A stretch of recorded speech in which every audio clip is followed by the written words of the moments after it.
Okay, good afternoon, everybody. Thank you for joining us at this Bright Blue and Chevron Fringe event, where we'll be discussing can fossil fuel companies play a role in the energy transition.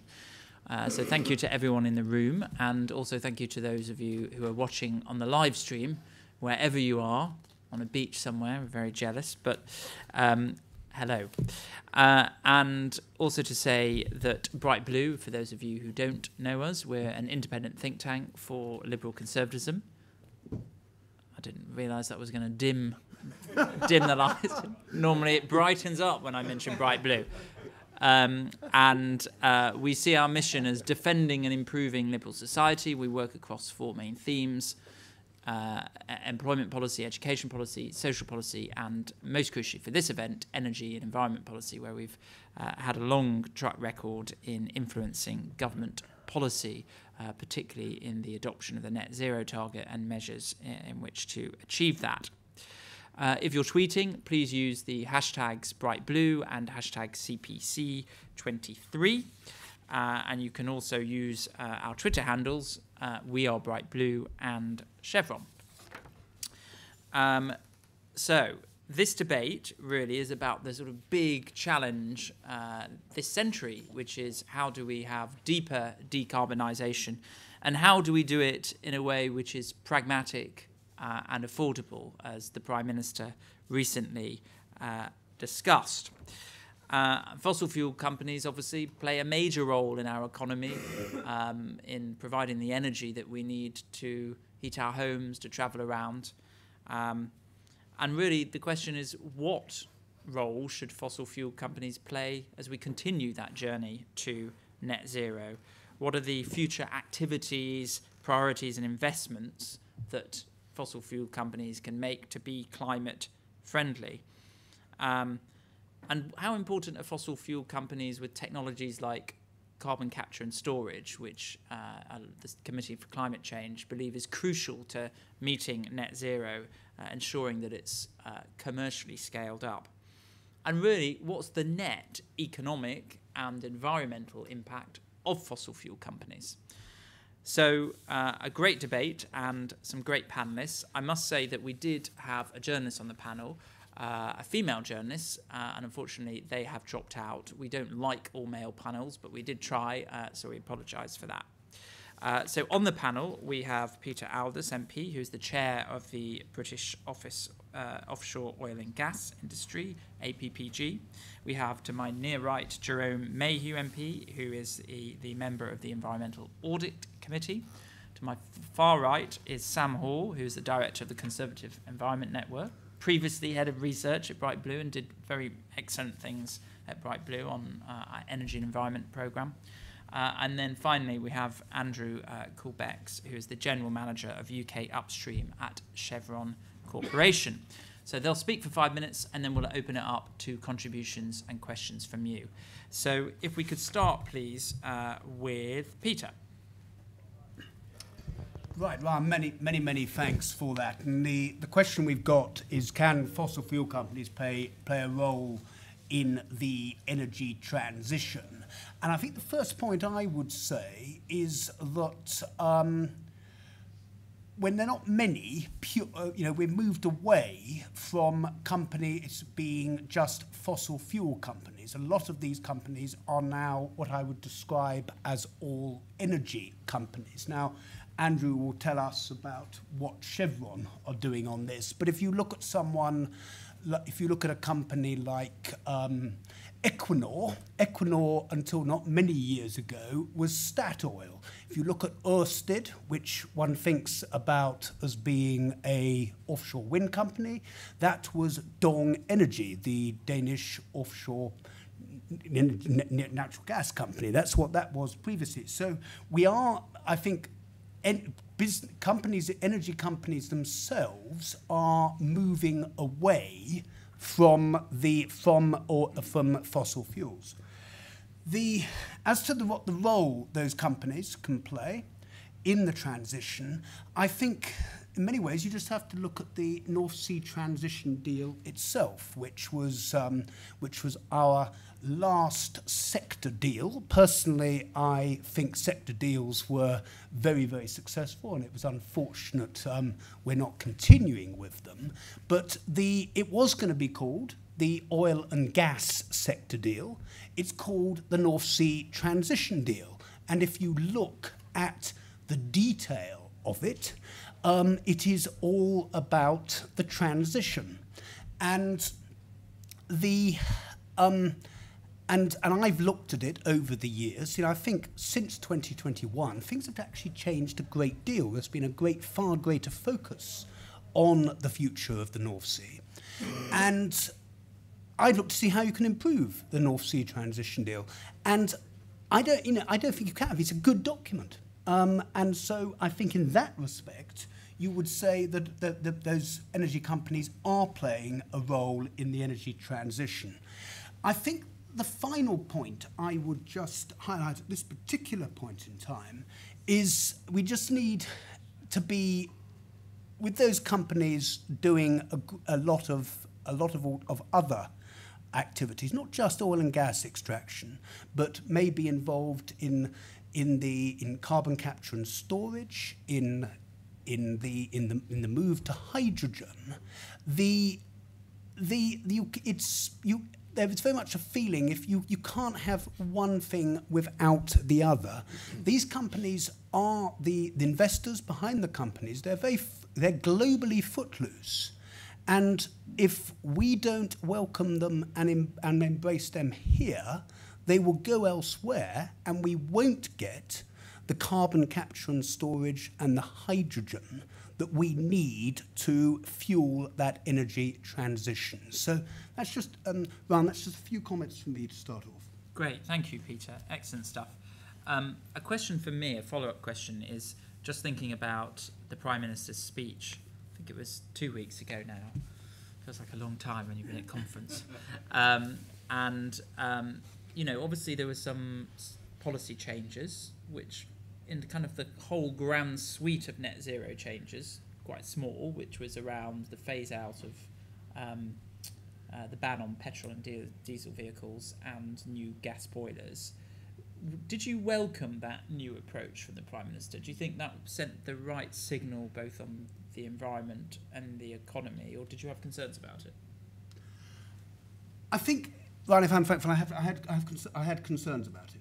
And I think the job is only half done. In a transition like this, you need to have targets. You need to have ambitious, stretched targets, but not completely unrealistic and unattainable targets. If you have unrealistic and unattainable targets, everyone gives up and takes no notice of them. If you've got stretched and ambitious targets, that encourages innovation, it encourages people to strive for them, and hopefully then you find yourself ahead of the pack. Now, 2016, we put in Theresa May's government, put in place the in statute the target of net zero by 2050. For various reasons, some of those reasons being good reasons, we did not put in place those, what I might describe as the sector deals, those strategies to roadmaps, if you like, route maps to get to actually deliver these targets. And since then, we've had pretty traumatic events in terms of COVID, the war in Ukraine, and that all leading to the cost of living challenge and crisis. And in that context, that target, particularly for petrol and diesel vehicles, you could argue, had become unrealistic. What I think we do need to be doing pretty quickly, because I think feedback from the investor sector is mixed.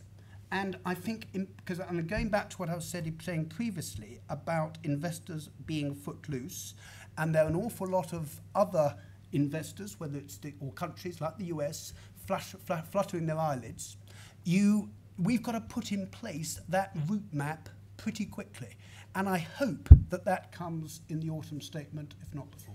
Great, thank you, Peter. And just to say, if you're standing at the back, feel free to come forward. There's lots of seats at the front, so don't be shy. Sam. Great, so I'm going to answer the question by splitting it up into two parts. So I think the first part is looking at the role of fossil fuel companies in deploying the clean energy which we need for the energy transition, and the second part, the role of fossil fuel companies in providing the shrinking amount of fossil fuels that we will need in the energy transition. So I think they're two slightly distinct questions. On the first part, I think the answer is a resounding yes. The skills that we have in the oil and gas sector, I think this is a statistic that 90% of the skills that we will need in the clean energy space are currently in the oil and gas sector. So there's an incredibly skilled and trained workforce there in the sector that can be brought to bear on delivering the technologies that we will need to reach net zero, whether it's offshore wind and hydrogen. And I think it's fantastic if we can work with oil and gas companies to transition some of that workforce into those new technologies, and particularly some of the technologies that rely on offshore solutions, so floating offshore wind, which is much further out to sea than the fixed bottom offshore wind, carbon capture storage. I think the transferability of some of those skills will be very significant. And I think we're already seeing, as Peter's saying, a lot of oil and gas companies starting to increase their investments in clean energy. I'd argue probably not enough yet. I think there's an International Energy Agency study that showed that just 1% of oil and gas company investments is in clean energy. That was in 2019. So perhaps will have risen since then. So I think there's further to go, but I think there are lots of examples, and I'm sure we'll hear from Chevron, who know have got lots of exciting carbon capture projects around the world of oil and gas companies starting to move more into this space, and I think we should absolutely encourage it, because we look at some of the government targets in this space. We want 50 gigawatts of offshore wind by 2030. We want 70 gigawatts of solar by 2035, 10 gigawatts of hydrogen by 2030. So huge and ambitious goals that we're trying to reach, and I think we should absolutely be trying to harness the capital and the expertise of our oil and gas companies in that transition. Just a small caveat on that, though. I think we also recognise that there will be disruptive companies that have no background at all in fossil fuels that will come into the market and disrupt the incumbents, and we're seeing that with companies like Tesla in the electric vehicle space, Octopus Energy perhaps in the energy technology space. So there's a role for that as well. Sometimes the kind of legacy companies won't be the main energy players in the future, but I think fossil fuel companies absolutely have a role, and government needs to create the framework so that they have projects that they can invest in, and the energy bill which the government is about to pass through the House of Commons will have some of those business models for hydrogen, for carbon capture, where I think the oil and gas company will be able to benefit and be able to move more into some of those projects. On the role of oil and gas production and the role of fossil fuels in providing that, I mean, there obviously is a role for more oil and gas in the transition as we reach net zero. The Committee on Climate Change says that oil demand will fall by between 84 and 98% by 2050. Gas demand will fall by 75%. So even by 2050, when we reach net zero, we will still need oil and gas. At the same time, we have to recognise that the UN and the International Energy Agency have said that if we want to hit the 1.5 degree goal in the Paris Agreement, we already have enough fossil fuel reserves that we know about already. I think the reason why we still need oil and gas despite that fact, though, there are two reasons I would point to. Firstly, is that I don't think we've yet scaled up the clean energy that we need in order to be on track to that 1.5 degree goal. So the International Energy Agency say that we need to increase global clean energy investment from $1.8 trillion at the moment to $4.5 trillion per year by the 2030s. So that's a massive scale up that we need to do. And if we start reducing fossil fuel supply before we've ramped up the clean energy, we'll end up with shortages, we'll end up with price spikes. That will turn people off the net zero transition. The second factor, which some of these studies don't draw out sufficiently, is the security aspect.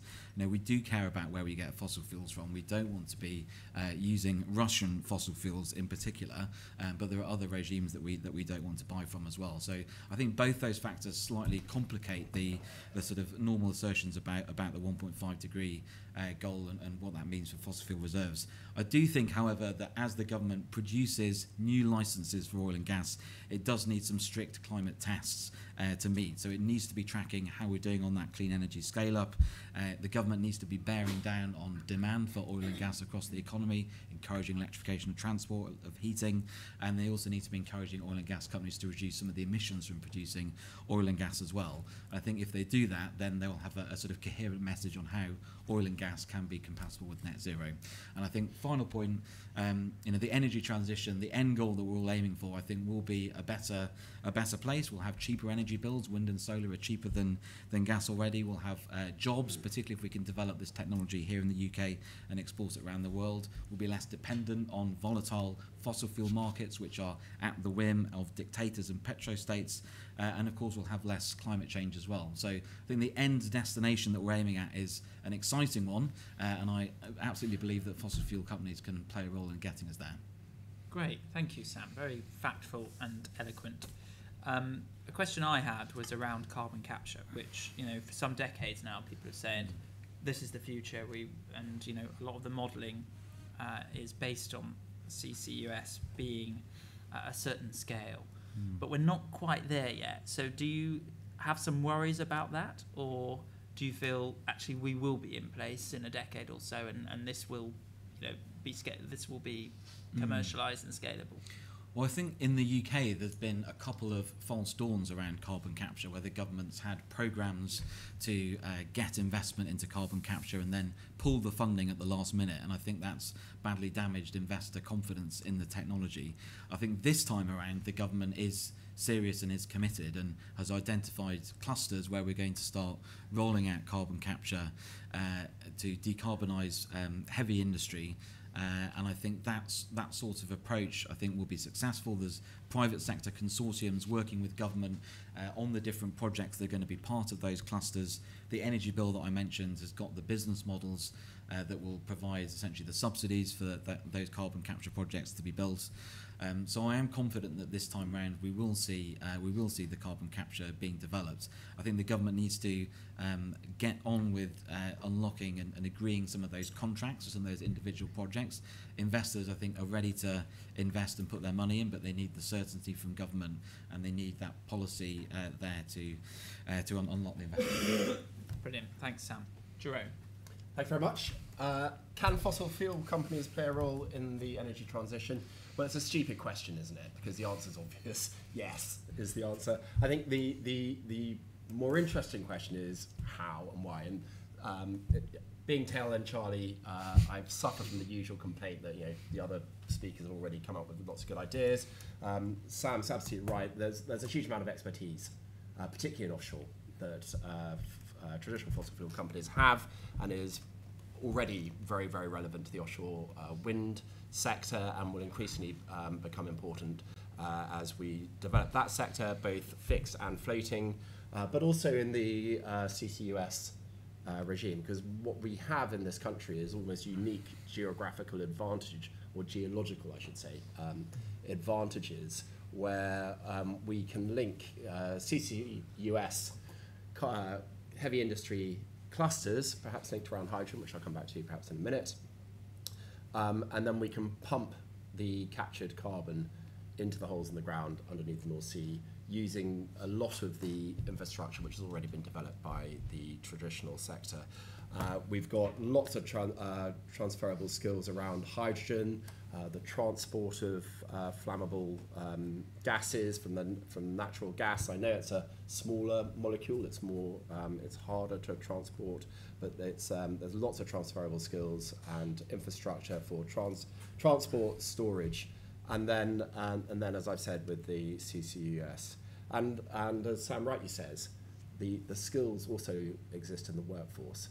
So I sit on the Environmental Audit Select Committee, and I have people like Caroline Lucas going on about the just transition. What she means by that is that communities and workforce who for decades have been part of the traditional fossil fuel industries aren't left behind as those industries are wound down as we progress through 2035 and then on to 2050, but are transferred into the new growth economy.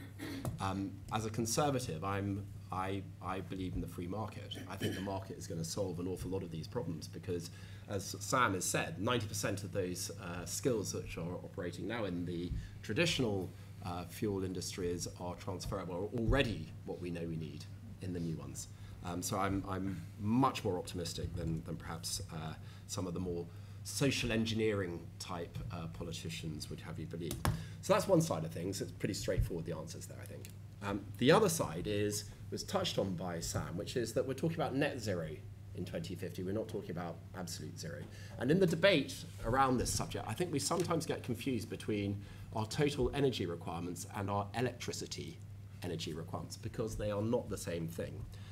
Right now, as of 15 minutes ago, I looked it up. 78% of our electricity production at the moment is renewable, and 90% of it is low carbon right now. Nationally, if you average it out over, that's because it's a windy day, by the way, in 2021, 40% of our electricity was already from a renewable source. So you think, oh great, we're nearly there, aren't we? You know, we can see how we're in one final push and we're not far off. But actually, if you look at our energy use, right now, 78% of our energy requirement comes from fossil fuels because of transport and all the other areas where we use energy, which is not electricity. And the Committee on Climate Change estimates that even in 2050, 25% of our energy requirements will come from fossil fuels.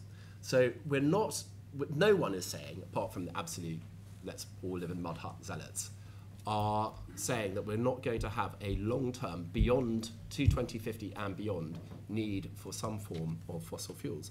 And there is an ongoing role, therefore, for exploration and recovery in the shrinking assets that are in North Sea.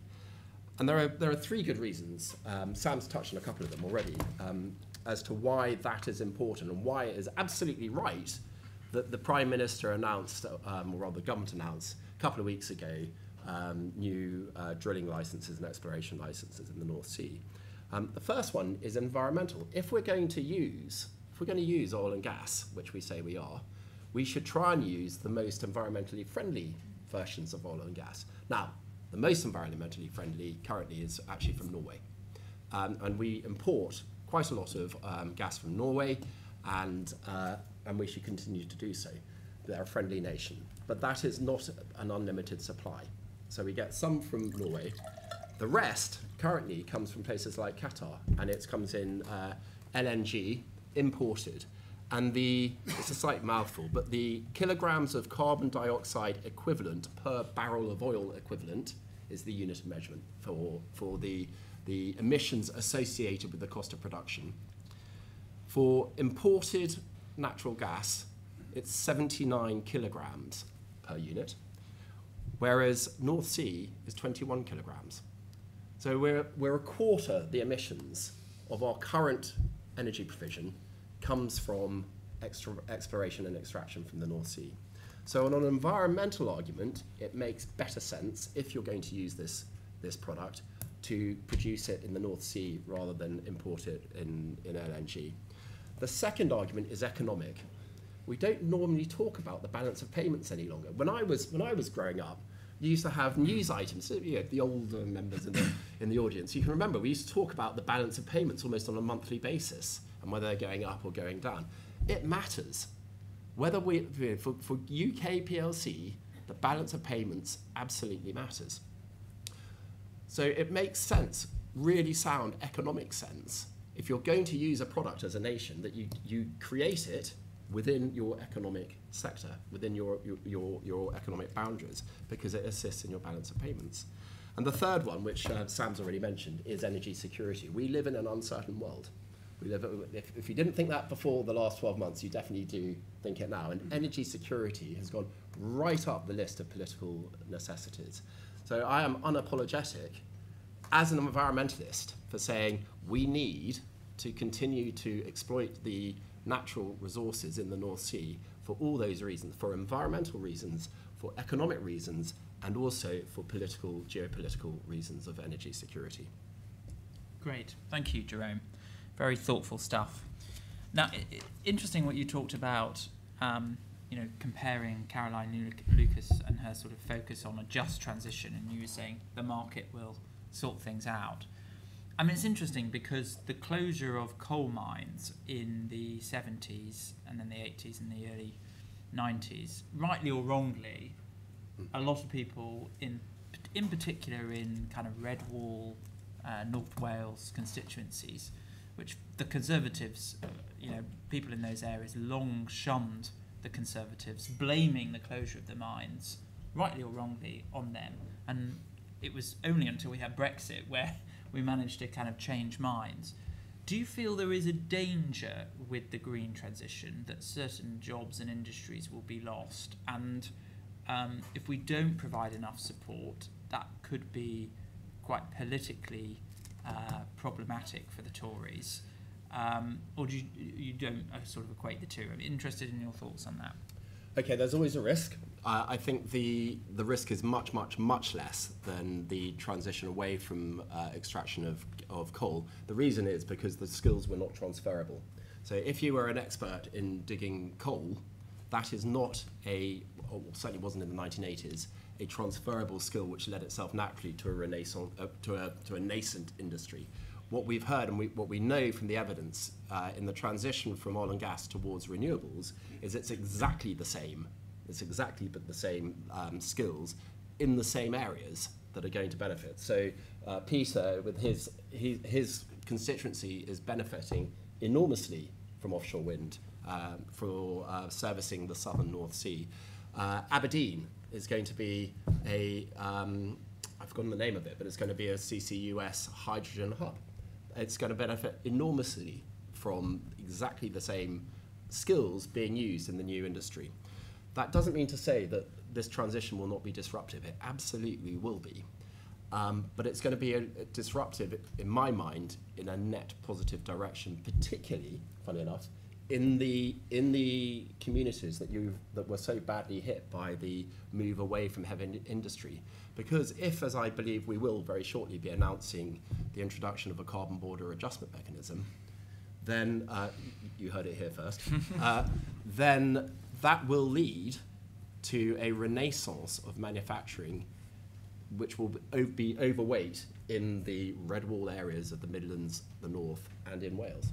So I can see the transition as we move towards low carbon energy, and we move towards a recognition that imposing a price for carbon needs to be balanced, needs also to be imposed on imports as well as on domestic manufacture, will lead to a renaissance in manufacturing employment in those traditionally hard-hit areas. Great, thank you, Jerome, and good to hear some positive noises about the carbon border adjustment mechanism, which we've long been calling for. I know SEN have, and you for a very, very long time have been calling for that, championing that, so that's good. Andrew. No, thanks, Ryan. I appreciate the panelists for being here today. Was down in Bournemouth last week talking to the Liberal Democrats about energy, a very passionate discussion, and I've lost my voice, so please bear with me. We've been shouting at them too. No, all good nature. Yeah, I think the energy transition and the energy trilemma is one of the most important challenges that we face as a globe right now, the need for reliable, affordable, and ever cleaner energy. And I think the remarks today will be focused on three key topics. One is kind of a global perspective, right? As Chevron, we operate in 100 countries, have been around for 143 years, and have both traditional and new energies business lines. Secondarily, I'd like to talk about how we view the UK in terms of the energy transition. And then finally, number three, share some of what Chevron are doing in terms of new energies projects across the world. So I think we talk about the energy transition quite a bit. From our view, we've always been in transition. If you rewind the clock back to the heart of the Industrial Revolution, global population was sitting around 1.2 billion people. What we saw is we had first coal, then oil, then natural gas, then large-scale hydro, followed by nuclear, liquefied natural gas, and then the rapid outgrowth renewables, each adding on top of each other, right? Each wedge was accretive to the overall energy picture.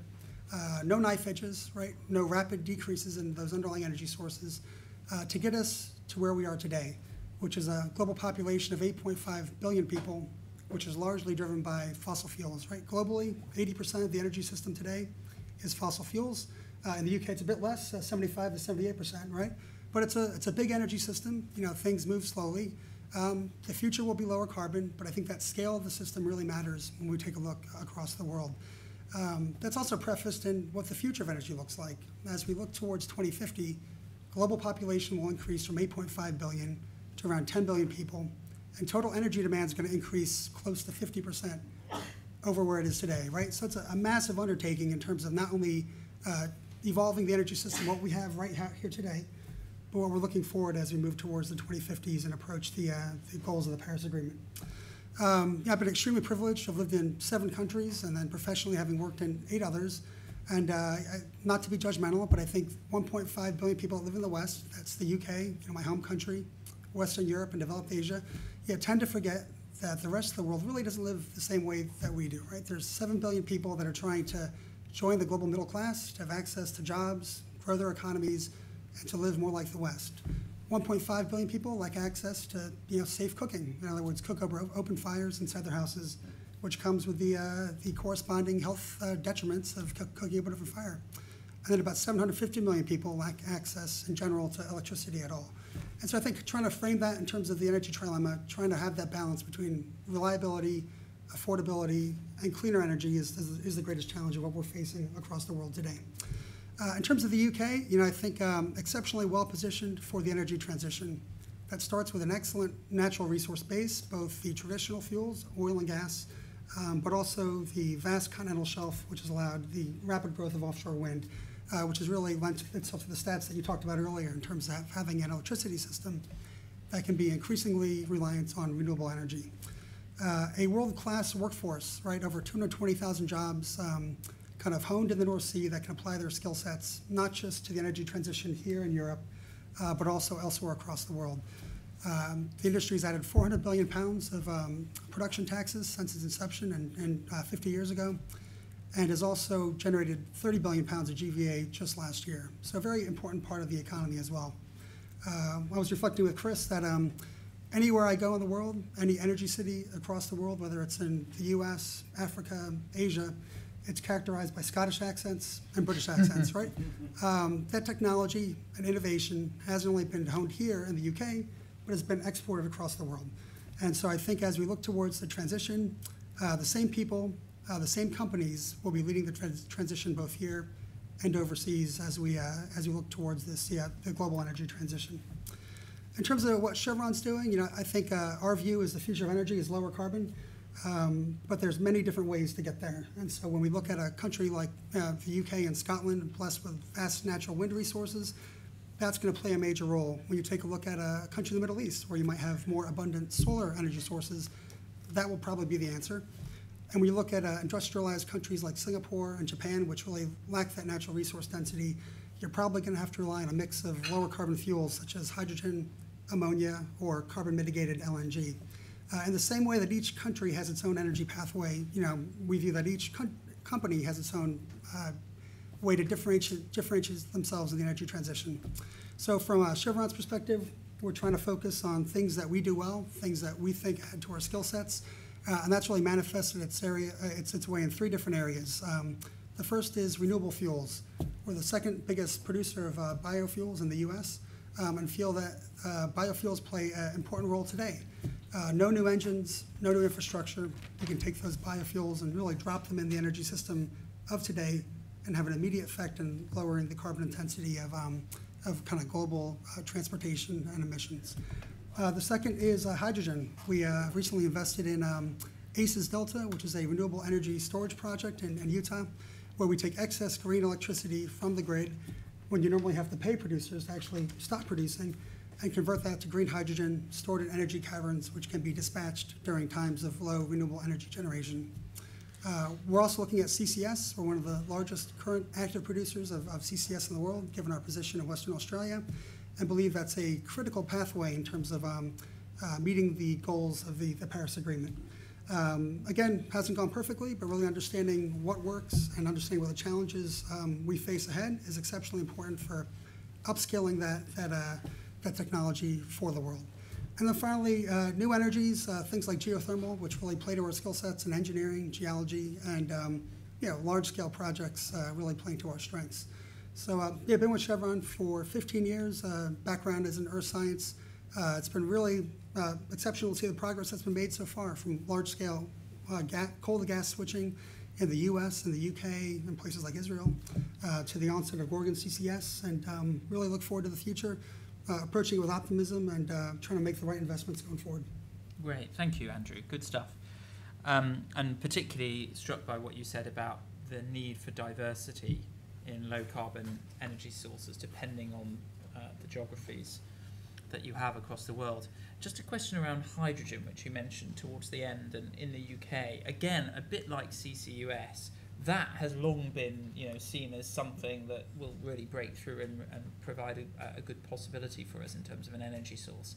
But just thinking about that and the sectors where you feel that hydrogen is most applicable in the UK, it'd be good to get some colour on that. I know, for example, there's some trials going on home heating, hydrogen in the north, but some people are quite sceptical of that. So it'd be just good to sort of see where you think hydrogen will be most relevant in this country.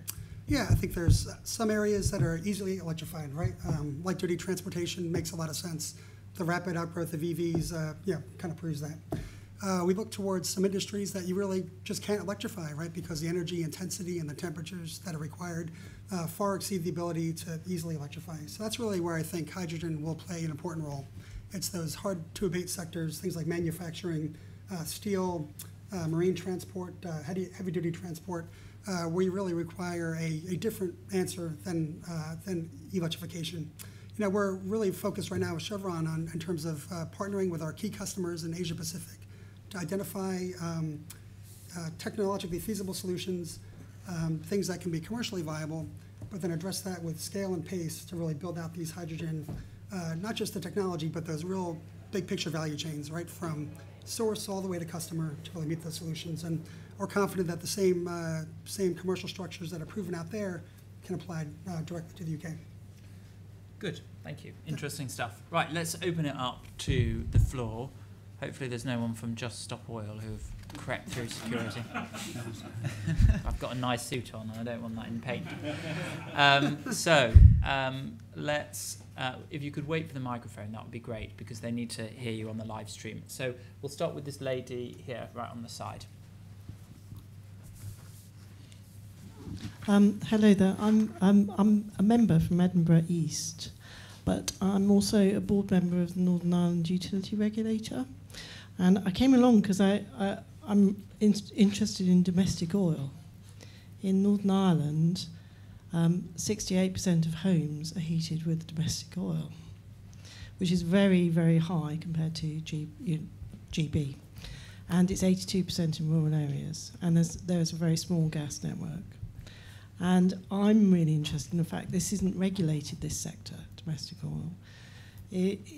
How we could move people quickly and cheaply onto biofuels. I wonder if there's any work being done looking at GB in having a sort of strategy around domestic oil, and how we help people transition when they're dependent on that infrastructure.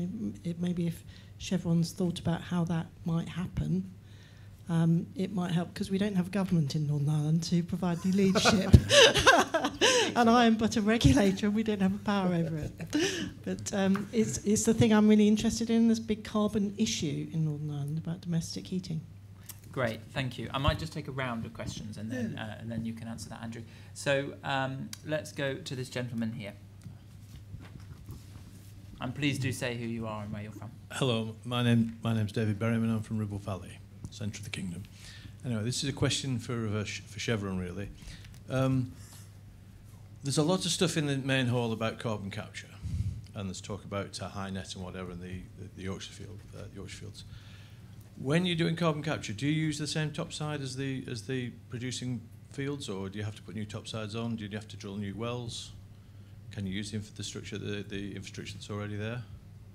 Bear in mind that most of those platforms in the North Sea are about 15 years past the sell-by date already. Great, thank you. And then a lot of questions for Chevron. So let's have this gentleman here, just right at the front. Sorry, this one, Bartek, sorry.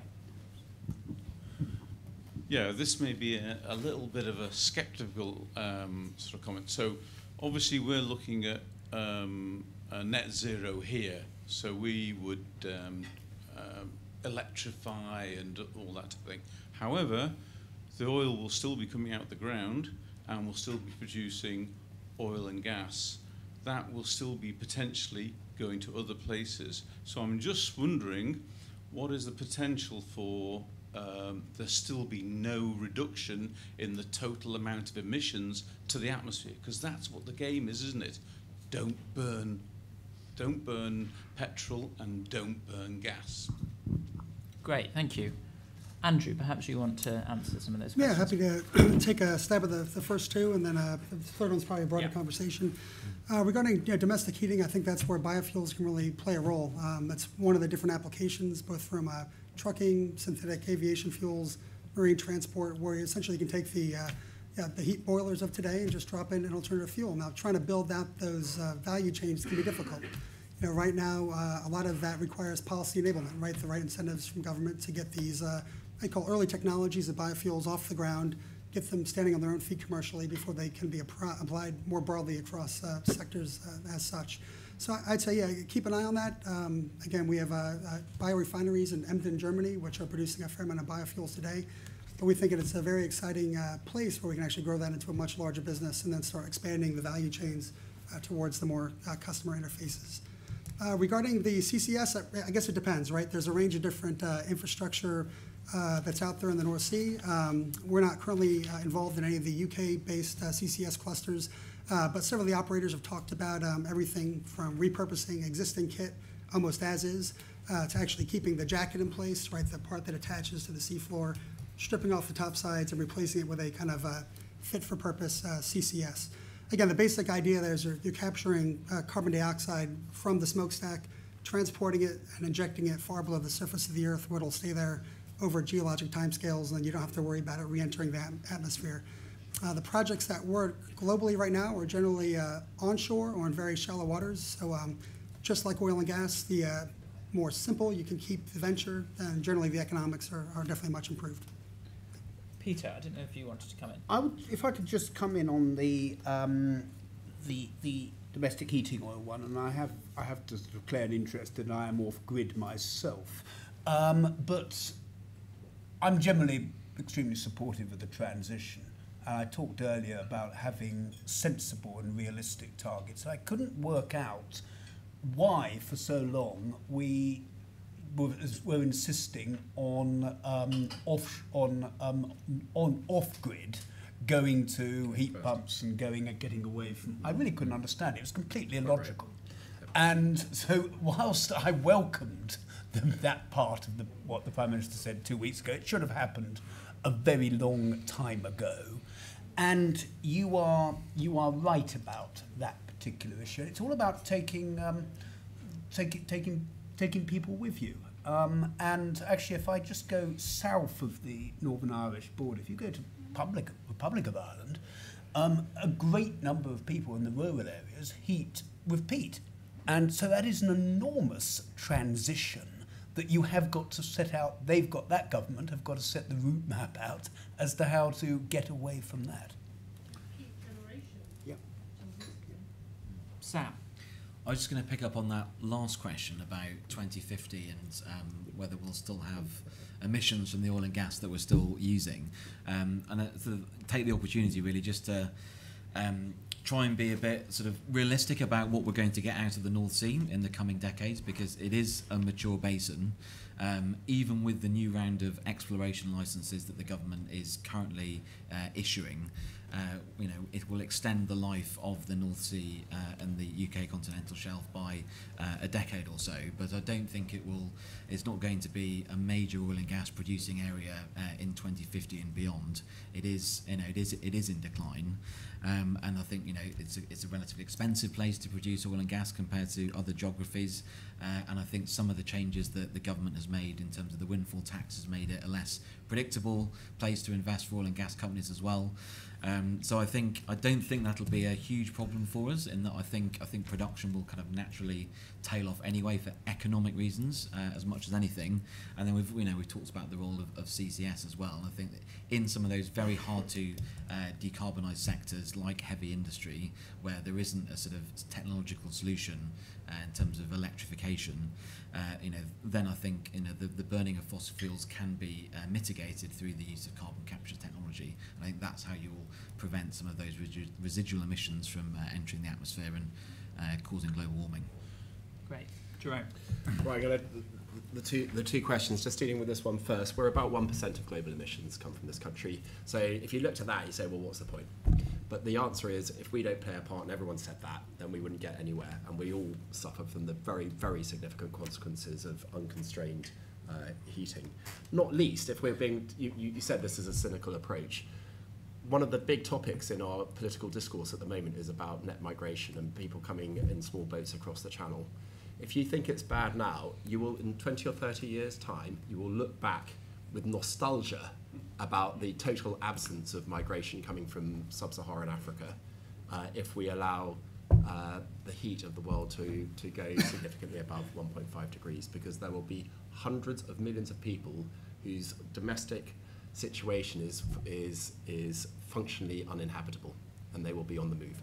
So even if you're a cynic, we've got to play our part on this.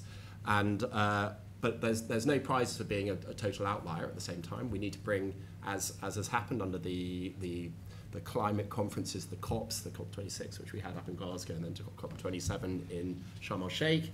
That process is enormously important and effective in moving the international decision-making and commitments process forward together. And I think the Prime Minister was absolutely right, again, 2 weeks ago, to say, we're right behind this, we're doing our bit, but we're not going to be totally hair-sharrowed about this. We've got to go at the process at the speed of the majority, and that's quite right. Moving to off-grid, I declare an interest. I'm off-grid. Well, this sounds a bit bit alternative, doesn't it, being off-grid? But it just means I've got kerosene, as have the majority of my constituents, because I represent a rural Norfolk constituency. And Peter is, as ever, absolutely right. It was bonkers. We were meant to go first, weren't we, in 2026? They were going to experiment with us rural types to ban the use of the old technology, and we were all meant to go to air source, so heat pumps. And yet we overwhelmingly live in older houses, which pre-First World War, where we don't have cavities. They tend to be bigger because they're rural locations, therefore they take more to heat, and they're less well insulated. So all sorts of logical grounds, it was bonkers. So I'm really glad that's gone. But, and this is where I slightly diverge, is biofuels have challenges of their own because they are plant-based, and we are asking increasing amounts of our rural, of our farmland. And I wear another hat. I'm Parliamentary Private Secretary to Raise Coffee and DEFRA. And so I'm very fully aware of the multiple challenges we're expecting our farmers to deliver. So we've got, we want to have at least 60% of our food security. That's become a real issue. So we want at least 60% of our food to be generated in the United Kingdom. We want to halt and then reverse the decline on biodiversity. So under the Environmental Land Management Scheme, we're taking some land out of production in order to look after the environment. That's a really good thing. We want 70 gigawatts of solar by 2035. That goes somewhere. And it's very hard to stick it on roofs until our national distribution network and the national transmission network is capable of accepting many, many multiples of microgeneration. So they tend to go where the cables already are. So that takes land. We want to grow a whole load of houses. because people need places to live, and there's a generational divide between those that have and those that haven't, and that's wrong. And there's probably a couple of other things I haven't thought about. Oh yeah, and then we're using it to create energy with, I don't know if you saw the news yesterday, but a big explosion in Oxfordshire. Well, that was a biodigester, so that's one way of creating energy. But and then if we then add, as has been the case in America, where I think they've gone wrong, is the very large scale use of prime agricultural land for bioenergy and their ethanol mix. I think that is a mistake. And it's certainly not something that we have the space in this country to do. So it's a rather long answer, I'm sorry, but there is, like everything in government, it's complicated. There is a balance to be struck, and biofuels, whilst they're necessary in some areas, they are not without their own costs. Great, thank you. So let's have a final round of questions and comments. If you could be quite pithy, that would be great, because we're running out of time. So please don't give us your backstory. Just go straight to the question. So let's start with this lady here. Yeah. Hiya, thanks. It's Phoebe Cook from DSMOG. Just a quick question. There's been a lot of talk about CCS and its promise, and it's obviously what a lot of oil and gas companies are relying on for their decarbonisation plans. But so far, CCS hasn't really worked at scale. There are huge issues about its deployment, the expense, and its ability to capture emissions. So I'm just wondering how seriously you're taking those risks and concerns. Thanks. Great, thank you. This lady here. Thank you. Sophia Hayward from Dimeter. We're a renewable fuels producer. So coming back to the discussion earlier today, it's a balance. But as I think investor confidence was something that was being discussed, with upcoming policy, how do we make sure that that investor confidence is there? The green taxonomy is coming up for consultation. How can we make these kind of policy areas really, really hit hard at a time where we have potentially some announcements that will have knocked confidence, more broadly, from the last 2 weeks? Great, thank you. This gentleman here, and then that gentleman there. Hi, Jason Thomas, member from Gower near Swansea. Have we shelved tidal energy? Great, perfect question. This chap. Hello, Arjen Geevik, Energy Intensive Users Group. A question for Andrew, but the answer is relevant for the MPs. Europe is going for a decarbonisation model of carbon pricing and regulation in the US with the IRA for tax breaks and regulation. From an international energy company's perspective, how do you perceive those two? Sure. Great. So we're going to sort of wrap it up and have final reflections from the panelists. So please do pick some of the questions that you want to answer. Maybe Andrew, you want to take that one, and Phoebe's question around concerns around CCS. Yeah, so in terms of CCS, there's nothing magical about capturing it, transporting it, and injecting it, right? Those play very well to engineering skill sets that exist today. A lot of times it's that commercial model or the actual policy incentives to really do that at scale, right? So our Gorgon project in Western Australia was a regulatory requirement to develop the liquefied natural gas plant. We've injected 7 million tons of CCS to date, and we'll continue to do so over the life cycle of that project. Again, there was the blending of having the right regulatory requirements to get it done. If we look towards the IRA in the US, now with these different 45Q incentives of $85 a ton per CO2 injected, $185 a ton for CO2 that's captured from direct air capture and injected, you're starting to maybe narrow the gap towards the commerciality of the large-scale application of CCS. So I guess my view would be there's nothing technologically standing in the way of doing it. It's having the right commercial models, whether a tariff structure with emitters or having the right policy incentives to actually get that done to make it a wide-scale application across the world. Regarding broader energy policy, I think our view would be a global price on carbon would probably be the way to go. Encouraging innovation, transparent energy policy, and so forth. It's going to be really interesting to see how it all plays out. I've seen a lot of capital flowing into the U.S. right now due to the IRA across many different industries that are covered by that policy. So, and that'll favor both traditional fossil fuel companies, new energies companies. Pretty much every type of company across the board are going to take advantage of that and see investment in the U.S. for that reason.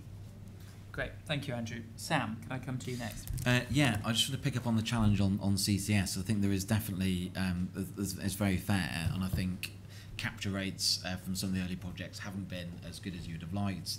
It still hasn't achieved, I think, some of the scale that you would like. So I think, yeah, all the models that we have to limit global warming to 1.5 degrees to get to net zero by 2050 do include carbon capture and storage. So I think we absolutely have to try, and we have to keep improving it. And as Andrew said, there are projects that are operating at scale, and there is innovation happening in this space. But I think it is a fair challenge, and I suspect what we will see as the International Energy Agency's recent update to its 1.5 degree pathway suggests is that the amount of CCS that we need will probably decline as new technologies come forward that offer us slightly better ways and cheaper ways of getting to net zero. But I think it will still be needed in any case, and we do need the investment to flow. Just quickly on the sort of business confidence and incentives, I think, and this sort of links to the question about the transition and how we can make sure that there are jobs in it and that there are benefits. One concern that people have with the transition away from oil and gas is that we're not capturing to the same degree in the UK some of the supply chain jobs. We've got a lot of supply chain jobs in the oil and gas sector, but I think we haven't done as good a job at attracting supply chain jobs, for example, in offshore wind, as we've built that out. We've brought in a lot of the technology from Scandinavian countries, and I think that's why it's so important that the government takes forward things like floating offshore wind, where we are still at a much earlier stage in the development. Could be a huge global industry, and I think the UK has the potential to develop it, but I think we do need some sort of incentives. Fingers crossed, maybe the autumn statement, which the Chancellor suggested, that does help in certain key sectors to respond to the Inflation Reduction Act incentives, so that we don't lose some of those supply chain jobs overseas, and we can have jobs for people to transition to from the oil and gas sector. Okay, thank you, Sam. Jerome. Right, what Sam says in relation to CCS, I do have concerns about it, but we've bet the farm. You know, if we can't get CCUS to work, we're in a whole world of pain right across the world. So there's going to be a huge level of technological focus on this. So I have confidence that it's going to get there in the end. No one's mentioned tidal. Tidal has not been forgotten. It was included within the latest round of contracts for difference by the government as a separate sector that could apply, and in fact one of the organisations that did receive contract for difference was a tidal project. So the reason I asked near Swansea, and the tidal lagoon just didn't get off the ground. That's right, and it actually set tidal back by at least 10 years in terms of reputational damage. So there, like everything, there are issues around tidal because of about environmental impact and all the rest of it, but it hasn't been forgotten. In fact, it's been brought back in by the government.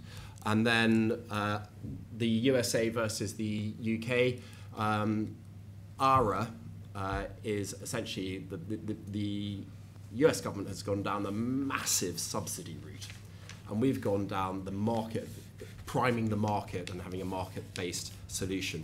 There has been some analysis as to which is the most efficient way of doing it, and the conclusion is that the American subsidy-based approach is 22 times more expensive for the same output as the market-based solution. So you can take your pick which one you prefer.